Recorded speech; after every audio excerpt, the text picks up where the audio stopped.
So now we're gonna walk together through a history lesson, and we're going to talk about the history of artificial intelligence. And then we're going to move on to machine learning and then statistics. And then we'll see how they all come together. So the field of AI research was born in '56.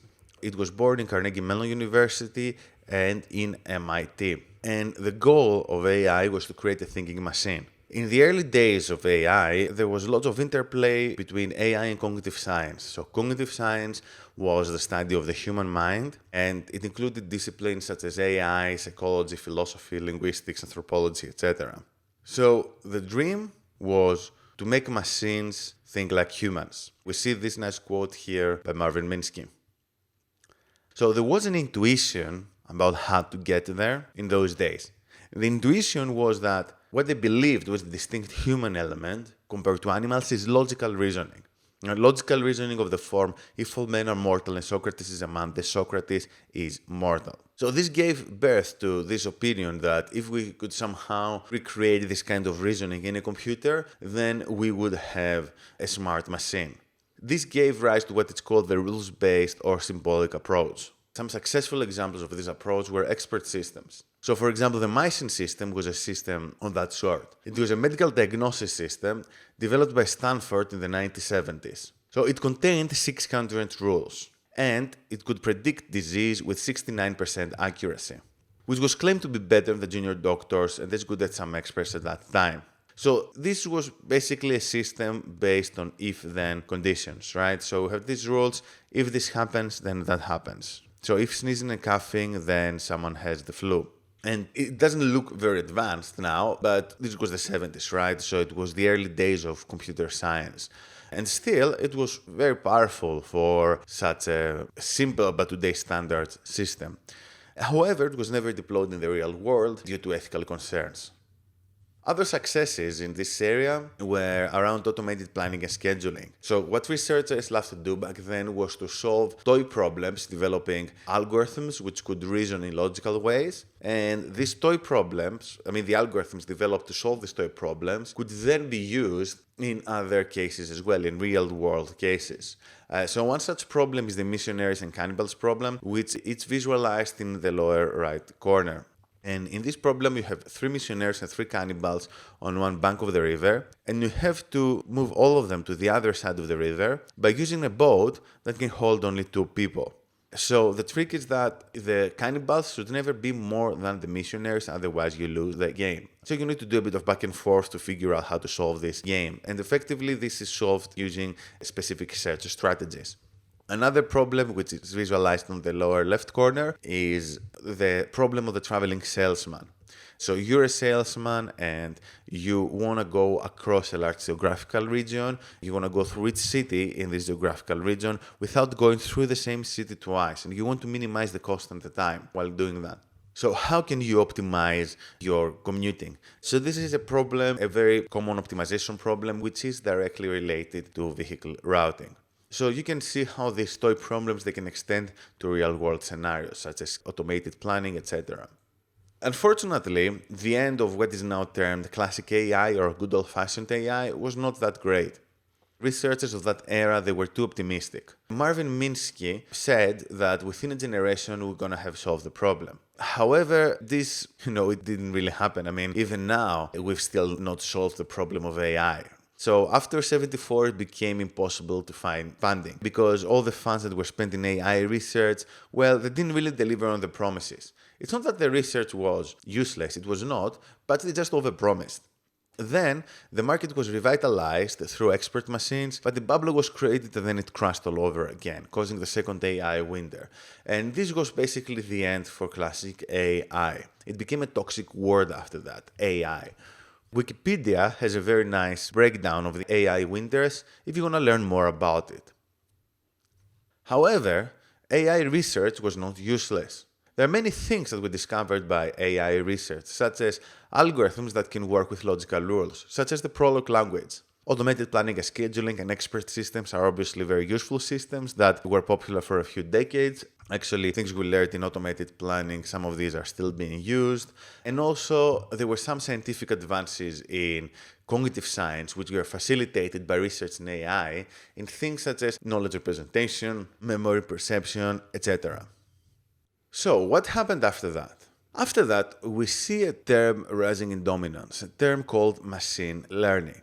And the question we need to ask ourselves is, okay, so what's the difference between machine learning and AI?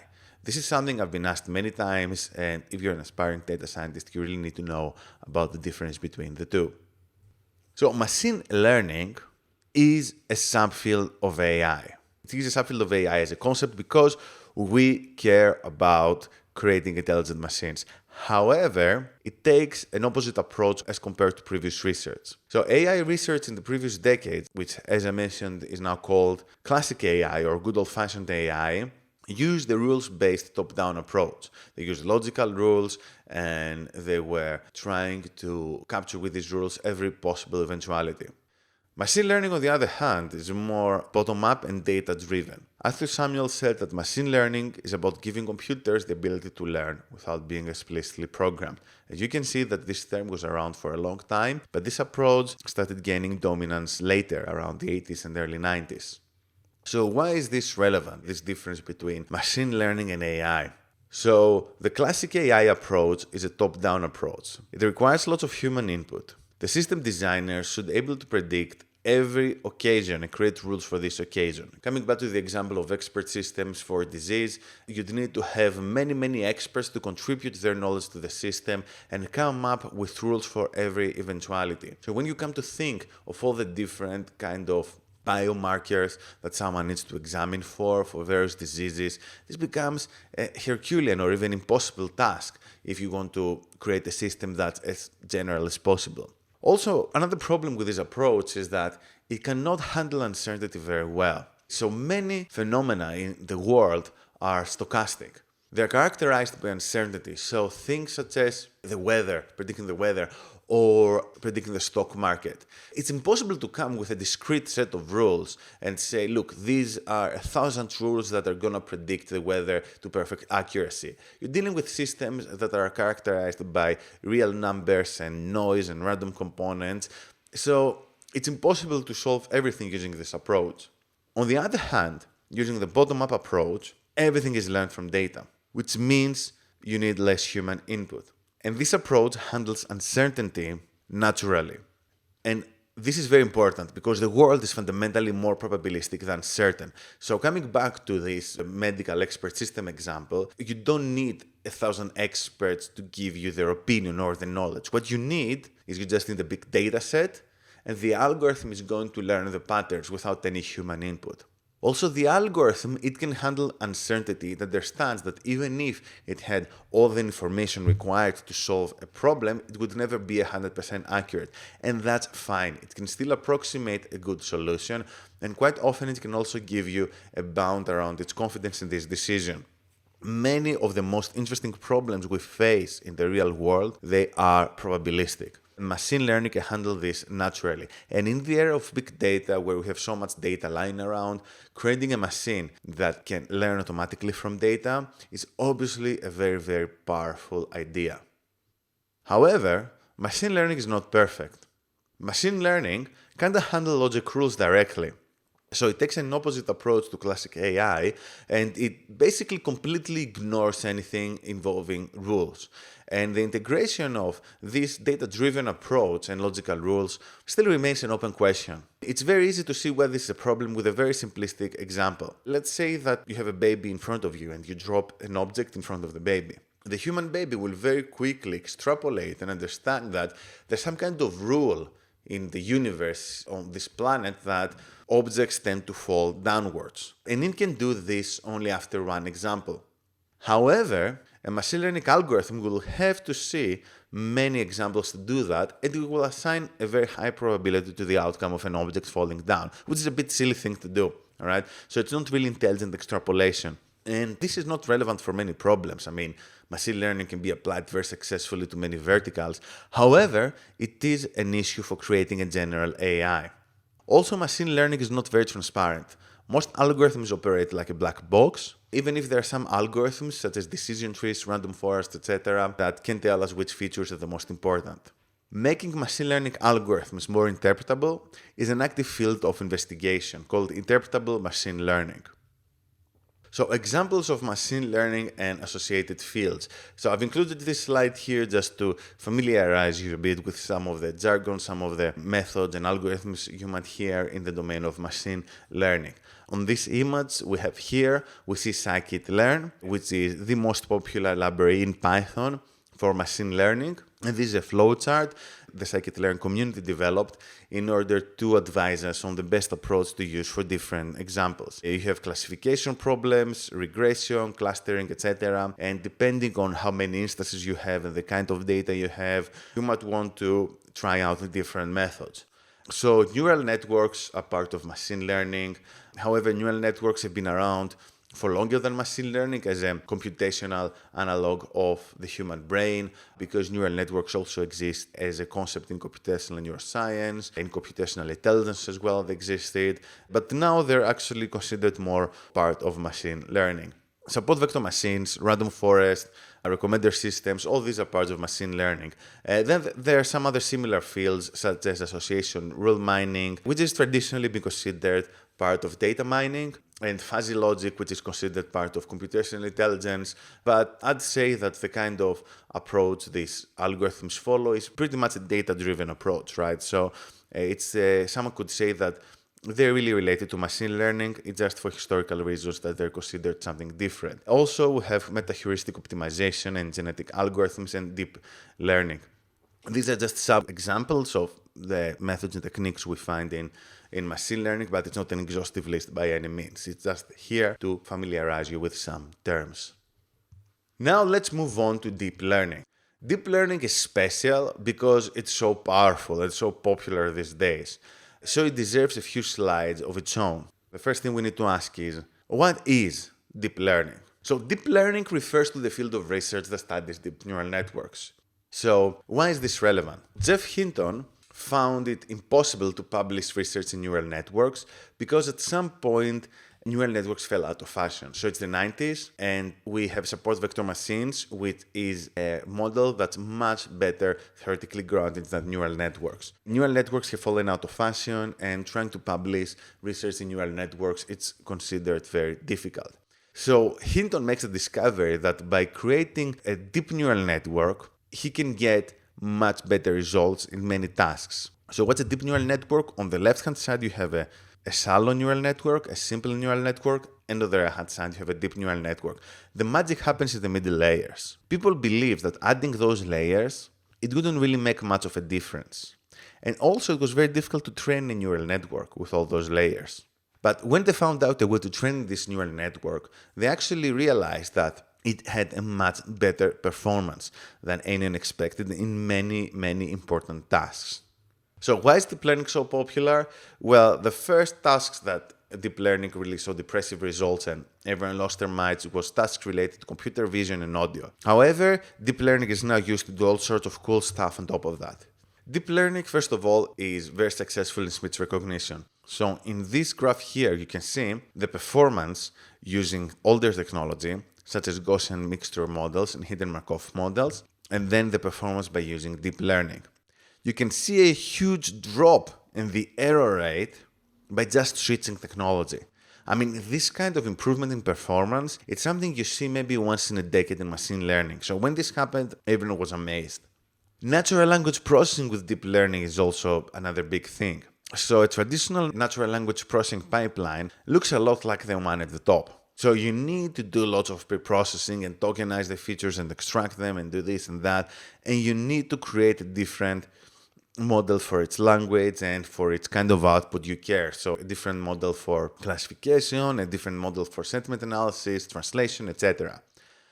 With deep learning, we can actually automate all this process. So pre-processing and modeling, they can just take place in the hidden layers automatically.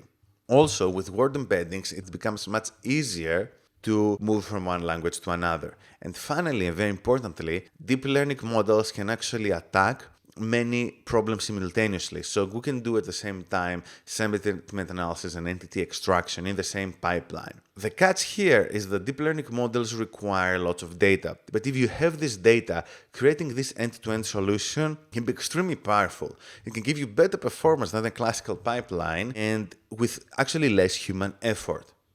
Deep learning is also the standard in object recognition. So anything relating to computer vision is related to deep learning.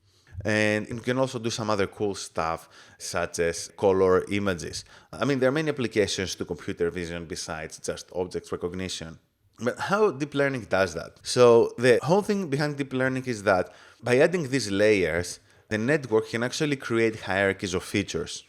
So this is how our visual cortex works as well. So our visual cortex starts by detecting very simple shapes, and then it goes on to more complicated shapes, starting from, let's say, squares and circles, and then moving up to faces. So deep learning does something very similar, as you can see in this image here, which describes how AlexNet works, a very famous deep neural network model for object classification. So there are domains where the features are by definition hierarchical. Images are one such example. However, other examples are language that have structure, but you might be able to find other examples in nature as well. I mean, these are the two most famous ones. And in those cases where you have those complicated hierarchical features and you have enough data, deep learning is the way to go because it can actually capture all these interactions. It can create all these features automatically. Deep learning is also used now for generating data. So deep neural networks are generative models and they can do some really cool stuff. By using generative adversarial networks, we can create images, for example, realistic images of humans. So that's something really cool. Or we can do other things such as style transfer. So we can teach a neural network what a Van Gogh painting looks like, and then we can transfer the style from Van Gogh to an image. And finally, another really cool thing we can do with deep learning and generative neural networks, we can apply them in natural language and we can teach them how to produce text, how to speak like a specific people or writers. So this is an example where someone fed Shakespeare into a deep neural network and the deep neural network starts talking like a Shakespearean tragedy. The plot doesn't make much sense, I mean, if you read all of the text, but it's still a really cool demonstration of what neural networks can do. And now let's move on to talk about statistics. Statistics is the oldest kid on the block of data analysis.